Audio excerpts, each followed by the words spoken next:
Civil services సాధించాలని ఏటా లక్షల్లో పోటీ పడుతుంటారు. అలా దాన్ని టార్గెట్ గా పెట్టుకున్న వారిలో ప్రియాంక ఒకరు. కాలేజ్లో ఉన్నప్పుడే సివిల్స్ వైపు వెళ్లాలనుకున్నారు. ఈమెది ఢిల్లీ.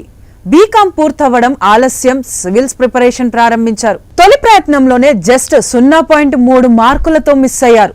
2-3 సార్లు అదే పరిస్థితి. అంతే, బాగా చదివే అమ్మాయి అయినా ఈ వరుస వైఫల్యాలతో నేను సాధించగలనా అనే డౌట్ వచ్చేశాయి.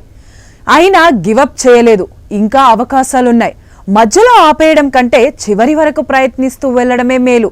కనీసం ప్రయత్నించానన్న తృప్తైనా ఉంటుంది అనుకుంటూ ముందుకు సాగారు. ప్రిలిమ్స్ దాటితే మెయిన్స్ లో వెనుదిరగడం, అమ్మ అనారోగ్యం, ఇలా 5-6 సార్లు వైఫల్యాలు వెంటాడాయి. అన్నీ త్రుటిలో తప్పినవే. 6వసారి చివరి అవకాశం. చదువే లోకంగా గడిపారు. గంటల కొద్దీ చదివారు. చివరకు 2022 యూపీఎస్సీ సివిల్స్ ఫలితాల్లో ర్యాంక్ సాధించారు. ఐఏఎస్ అయ్యారు.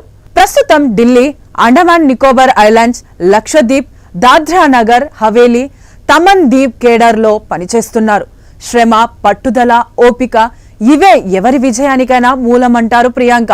వరుస వైఫల్యాలు ఆ సమయంలో తనకి తాను ప్రేరణ కల్పించుకున్న విధానం, తన జీవితంలో చిన్న చిన్న ఆనందాలు, ముఖ్యమైన సంఘటనలు అన్నీ ఇన్స్టా వేదికగా పంచుకుంటున్నారు.